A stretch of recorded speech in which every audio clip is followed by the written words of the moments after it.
चांदा ते Banda gas pipe पोहोचवण्यासाठी आता सरकारनं धडाकेबाज पाऊल उचललंय। प्रत्येक जिल्ह्यातील गॅस पुरवठा कंपन्यांची नावंही जाहीर करण्यात आली आहेत। केंद्राच्या आदेशानुसार राज्यभरात विविध शहरात गॅस वितरण वाढवण्यासाठी सरकारनं मोठा निर्णय घेतलाय। सगळ्या परवानग्यांची अनिवार्यता 30 जूनपर्यंत काढून घ्या। त्या परवानग्या मिळाल्या आहेत असं समजून काम सुरू करण्याचे आदेश महाराष्ट्र सरकारने दिलेत। एलपीजी वापरावर मर्यादा असल्यामुळे पीएनजी पुरवठा वाढीवर भर देण्यात येतोय। 24 तासांच्या आत परवानगी द्यावी। स्थानिक स्वराज्य शाखेच्या परवानगीची गरज नसेल। परवानग्यांसाठी लागणाऱ्या शुल्काची आकारणीही रद्द झाली आहे। ज्या शहरातून गॅस वितरणाची लाईन जाते तिथे घरगुती, व्यावसायिक, व्यापारी उद्योगासाठी पीएनजी पुरवठ्याची परवानगी दिली जाईल। महानगर गॅस लिमिटेड कंपनीसह Gujarat gas, Torrent gas, IMCL, APOIL, Maharashtra natural gas, Indian Oil Corporation, Adani Total, Megha gas distribution, HCG Nagpur private limited या कंपन्या राज्यातल्या विविध जिल्ह्यांमध्ये गॅस पुरवठा करणार आहेत।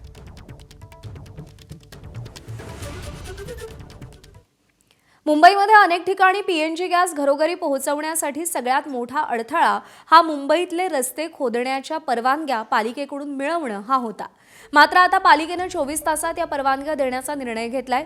त्यात आणखी दिलासा म्हणजे जून महिन्याच्या अखेरपर्यंत आता गॅस वाहिन्या टाकण्याची ही परवानगी मिळाल्यानं मुंबईमध्ये गॅस वाहिन्यांचं जाळं पसरवण्यास गती मिळणार आहे। मुंबईमध्ये महानगर गॅसचं जाळं पसरवण्यास सुलभ झाल्यानं आता कामाला गती येताना दिसतेय।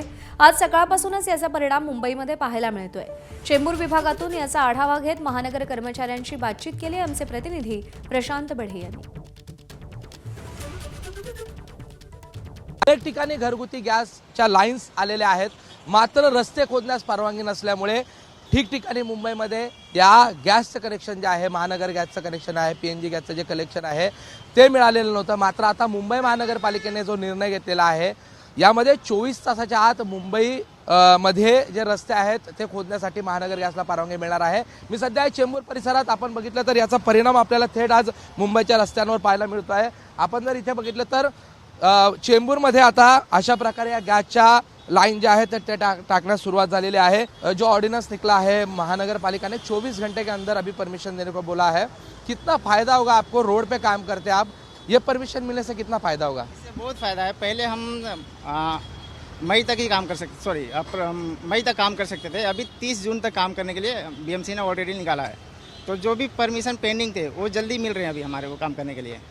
24 घंटे के अंदर अभी परमिशन मिलेगी आपको, उसका कितना फायदा होगा? इसका बहुत फ़ायदा है क्योंकि हमें वेट करना पड़ता था परमिशन के लिए अगर कहीं कुछ होता तो। लेकिन अभी हम काम कर सकते हैं, बाद में उसका पैसा भर सकते हैं, बाद में परमिशन अप्लाई करके कर सकते हैं। ये फटाफट प्रोसेस हो गई अभी, थोड़ा जल्दी हो गया है, अभी फटाफट हो रहा है। या सर्क्युलरमध्ये आणखी एक महत्त्वाची गोष्ट म्हणजे आतापर्यंत मे महिन्यापर्यंत महानगर गॅसला ह्या सगळ्या लाईन्स ज्या आहेत त्या टाकून पूर्ण करायच्या होत्या। मात्र आता ह्याची जी मर्यादा आहे ती देखील 30 जूनपर्यंत करण्यात आलेली आहे। त्यामुळे हे रस्त्यांची कामं जी आहेत ते 30 जूनपर्यंत देखील वाढवली जातील। महानगर गॅसच्या लाईन्स अजून जास्तीत जास्त पोहोचण्याचा जो आहे ते काम आणखीन चांगलं होईल, आणखीन मोठ्या प्रमाणात होईल। त्यामुळे नक्कीच याचा मोठा फायदा मुंबईकरांना जो आहे तो होईल आणि लवकरात लवकर हा पीएनजीचा सप्लाय जो आहे तो आता लोकांपर्यंत पोहोचण्यासाठी शक्यता निर्माण झालेली आहे। कॅमेरा पर्सन विजय देसाईचा प्रशांत बडे, एबीपी माझा, मुंबई। एबीपी माझा, उघडा डोळे बघा नीट।